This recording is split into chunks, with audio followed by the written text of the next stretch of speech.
Hi everybody, my name is Becky. Welcome back to my channel, Harpstrings and Wings. I am sharing a very important video today. It's an update to an earlier video that I did about having postpartum OCD. I got it about 6 months postpartum after having my daughter, and now it's like 3.5, almost 4 years later, and I just wanted to update you. Where am I with that? Am I still having the thoughts? What's going on? Have I recovered? So a lot of you have asked me questions about that, and thank you for connecting with me, because it's just good to find somebody out there who's willing to talk about it and who's gone through it, and especially one that is, when years down the line, like you can kind of see where you're at. So I'm very excited to share that with you today, especially if it helps you. So I will get right into the questions. All right, so some of the questions I'm going by that you have asked me in either a private message or email. I just kind of jotted them down, and I thought that they would go good in this video. So the first question is, have I fully recovered, and what was the best form of treatment? So just to get right into it, I still have the thoughts. But I don't want that to discourage you, because they do not hold the kind of power over me that they used to. And I have learned to manage them, and I've learned how to catch them, like snag them. And I'll teach you a little bit of how I do this later in the video after I do the questions. I've done thought replacement, which also helps, and I still do exposure therapy. And I'll go in and talk about all of that as well. So I have all of these tools, plus a 3.5-year history of showing that any of those images that came to my mind about doing, so just to let you know, I get the violent images, and it doesn't even have to be regarding her. It can be just in general. Actually, I've noticed that I had this before I even had her. It's just they kind of a whole new line of new ones sprung up once you have your baby, because I think the brain is just so super worried about and wanting to protect and everything like that, and then it kind of has a backwards way of giving you these thoughts. But anyway, that's kind of how I see it after all this time. But I still get just violent image thoughts, and I notice that all of the thoughts though are connected with my cycle. So around ovulation and around that time of the month, that's when I notice the thoughts coming back. Otherwise, I don't even have them, which is great. So I've noticed the pattern. Let me know if you have the same kind of pattern too, because I wonder if it has a connection to that, hormonal, maybe serotonin levels adjustment, something like that. And then of course, when those times of my cycle come up, and then my just normal everyday handling of her, I have thoughts that make me feel that I am touching her inappropriately, which of course I am not.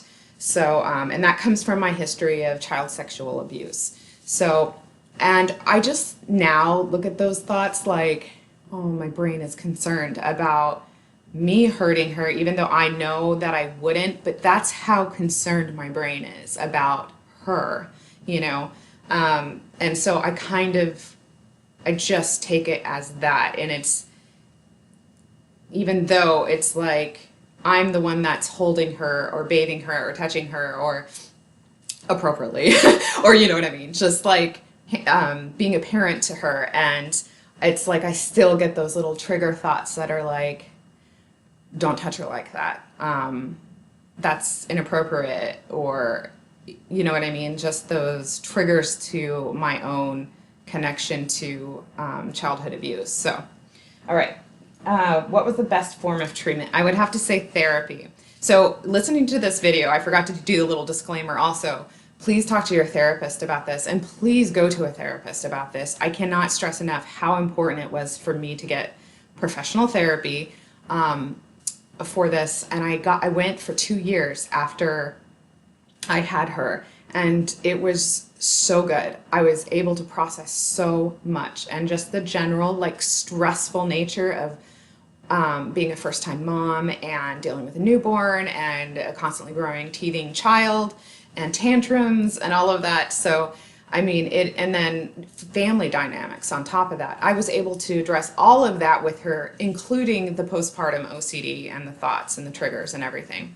So my therapist at the time recommended something called exposure therapy. Now, what that was for me, and you can ask your therapist about this, because it did work for me.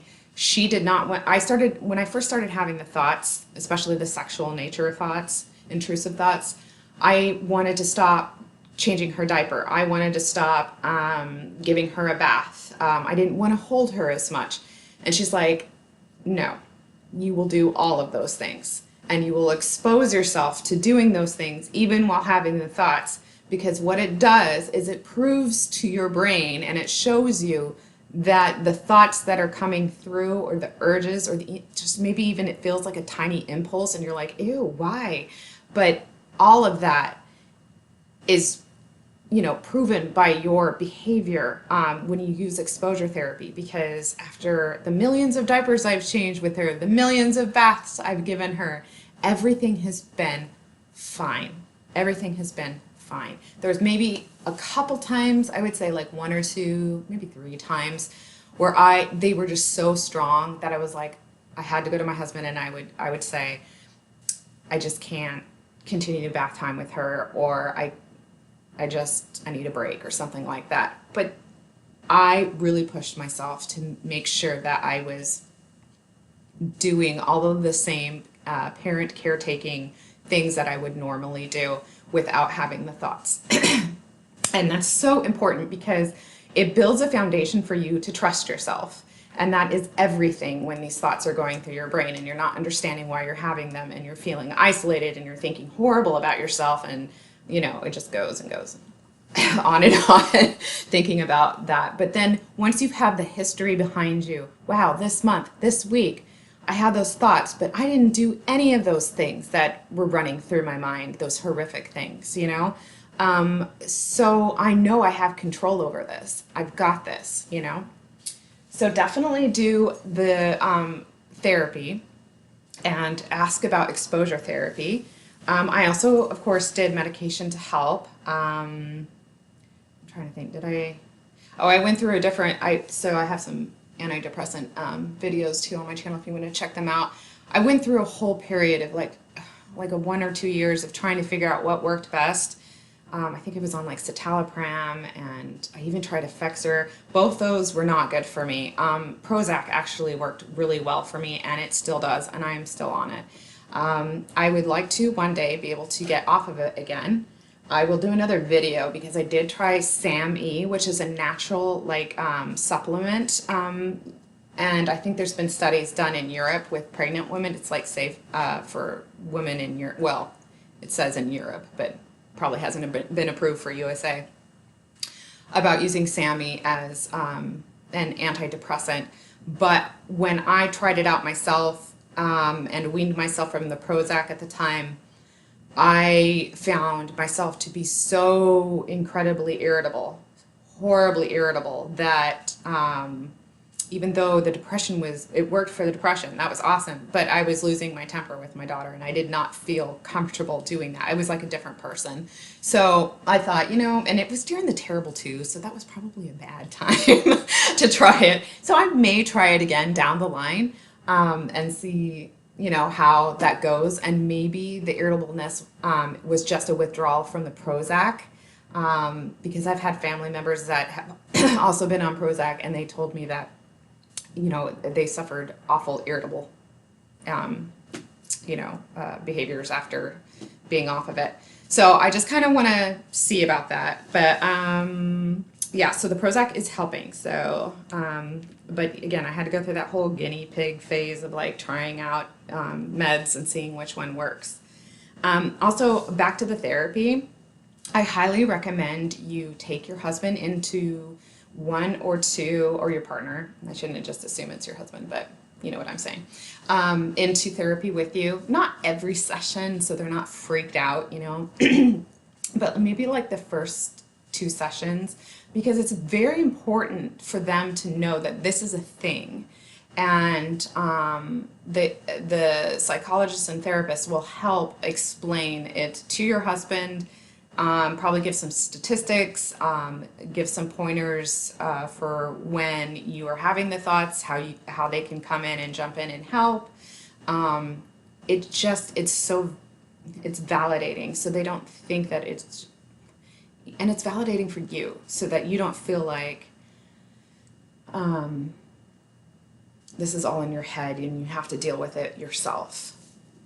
Okay, so I was talking a little bit, I think there was like kind of a question like, or mentioning of like missing your old life. I think that is the biggest thing. I remember listening to a song on the radio that I loved before I had my daughter, and then it was like my favorite song. And then when I'd listened to it after I had my daughter, I would just bawl and cry because I wasn't happy and my life had completely changed, and this song reminded me of kind of like no worries, no cares, and now I had these thoughts and a life that was dependent on me and lack of sleep and, keep going. And so I would say part of postpartum is really grieving for your life before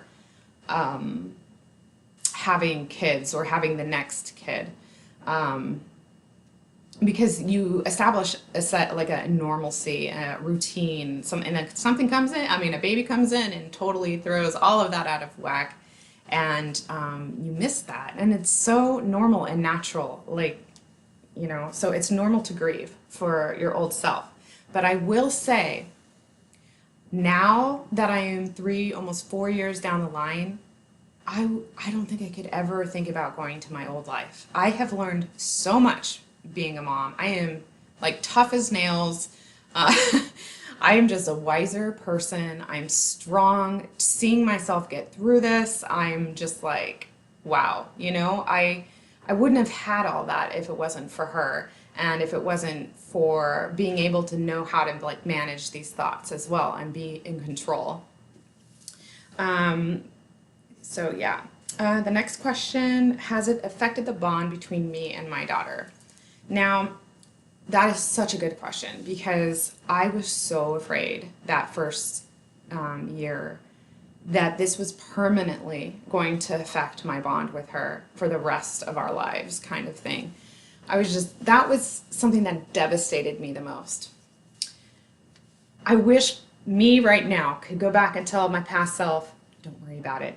You've got this, and it makes it strong. I have a very strong bond with my daughter. And the older they get, and the more autonomous they get, the more they can say no, the more they can say don't touch me, kind of thing. So for me, for the sexually intrusive thoughts, her having and giving her that autonomy and that power really is good, for the whole scenario. It's the older she gets, the better it is, and I don't have them as bad because of that. And when they're young and so little and you feel like you can do anything, that's what's scary, because they're helpless. They need you to survive. And so when you start having these thoughts and urges, it's like, oh my gosh, why? I'm not safe. You feel not safe, to be around your child if your brain is coming up with all these things. So again, that couldn't be further from the truth. Now, I am not much of a baby toddler person. My favorite age of kids is I think I'm finally starting getting into really liking it. I'm guessing it's probably going to be between 4 and 10. So just for me personally, the whole baby and toddler stuff was just challenging, and I bonded with her and everything, but I didn't necessarily enjoy a lot of it. Not the bonding, but enjoy a lot of the tantrums and the teething, and she was not a very good bedtime sleeper as well, and so we still have trouble with her with staying in her room and going to sleep. Anyway, so I think that if I was more into that, I probably would have enjoyed that bond. But I remember when between like 6 and 11 months for me, I loved that stage. That was a lot of fun. Um, yeah, so I feel that maybe just because the newness with me of motherhood and the transition was just hard on me. So I'm 41, so I definitely had her later in life, and it's just I think the bond would have been stronger if maybe I was more into that stage. I think, but that's still the thoughts were just something I had to manage on my end, but I still had a very good bond with her, and even now it's so incredibly strong. So that's good news for you. 4, did I have urges and images as well as thoughts? Yes, absolutely. And those were I think the scariest, more so than the thoughts. But actually feeling an urge or like an impulse almost, that's what I had a hard time going over with my therapist. And this is the reason. The urges and the impulses come because you are choosing to believe that thought. And so you're thinking, okay, if I'm having this thought, that means I want to do it. No, not at all. Not at all. So I realized that the impulse came when I was just like believing more into like I'm having these thoughts, I must want to do it kind of thing. And sometimes I will say though that sometimes I would just have like automatically an impulse from out of nowhere, and I'd be like, no. You just kind of like catch it. So so that's what I want to go into next, is like, how do I deal with this? What has been my process of dealing with this? And you're going to find your own way too. But this is what I do. So I first notice that I'm getting 3 or 4 intrusive thoughts. And I'm like, okay, where am I in my cycle? Oh, yes, okay, that's why. Then, when the next one comes up, I pretend like I have a little thumbtack, and I take that thought and I tack it. I like to stab it. It gives me like a personal satisfaction, like, aha, intrusive thought, stab it, and I kind of just like think it's, like I've put it up on a corkboard somewhere, and I'm like, that's an intrusive thought. No, I don't believe that. And the stronger you go with tagging and not following through and doing this, the stronger you are that you're just like, nope, sorry, not going to believe that. I know what you're doing, brain. You're just trying to protect us. I get it. But no.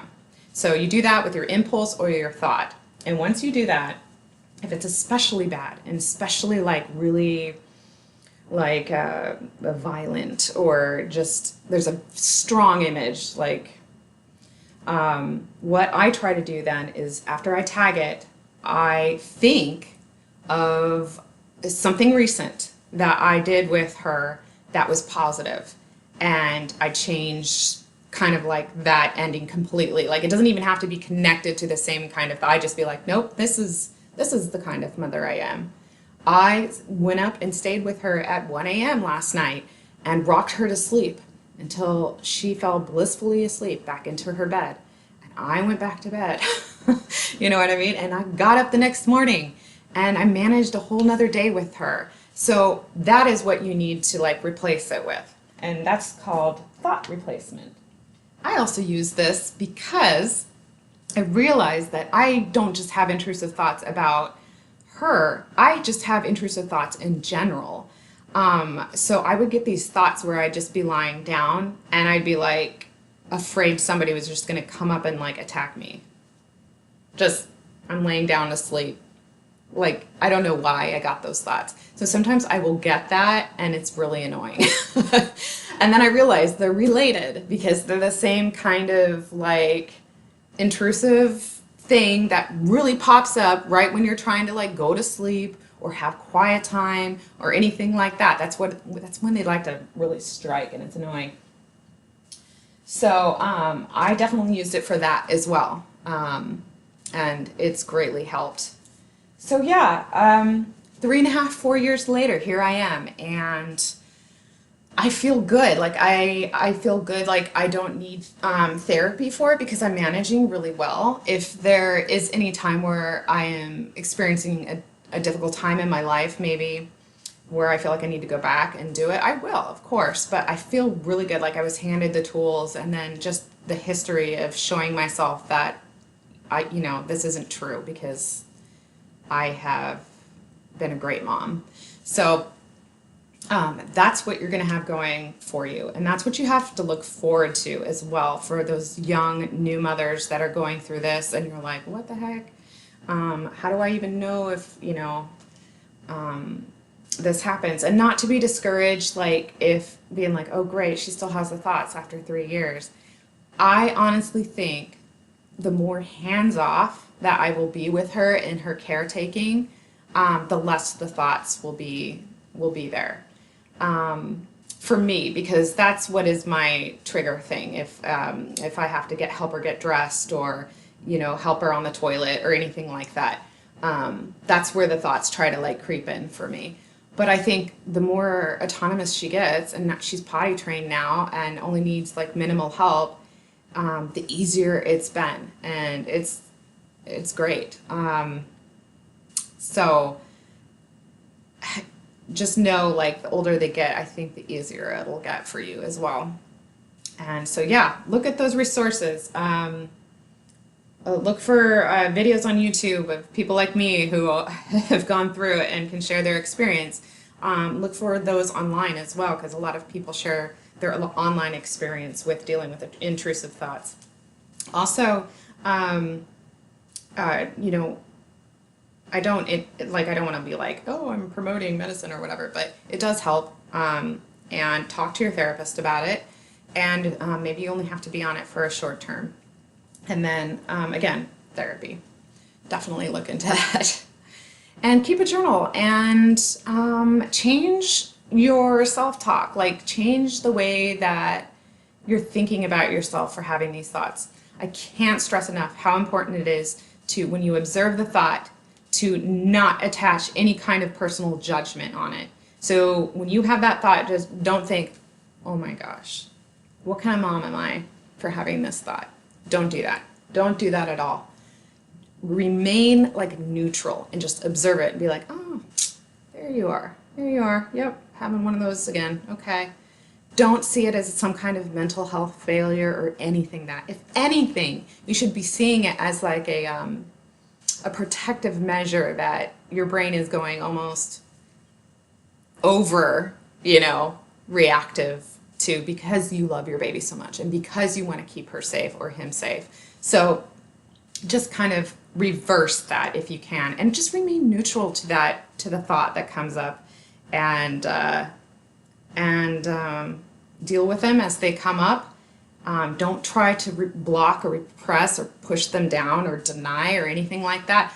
Let them be. I mean, just let them be, as horrible as they are. I know that's really hard to do, but just do it and stick that tack in it so that you know that you've like stabbed it, and you've caught it, and you go, I'm not going to accept this. This is not my truth, and I reject this, and I'm not going to judge myself for having the thought.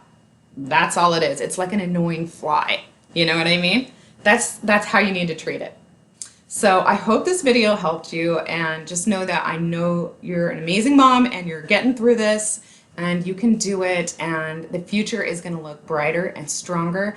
And when you look back at yourself for seeing everything that you've gone through, the older she gets or he gets, you're just like, wow, I'm amazing. And there's nothing that can take that like mom power away from you. There really isn't, because motherhood is like, I think, one of the best things a woman can go through for personal growth. It's just like, wow. It's hard, very hard, but it's so worth it. And it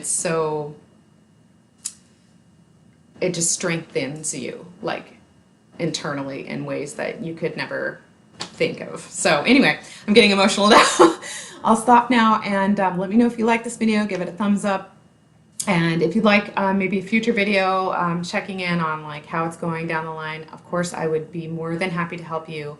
Please share your story with me privately or down in the comments, or anything that you feel comfortable sharing about this. Are you also a survivor of this, and how are you doing with it, and what is your process with it? Let me know.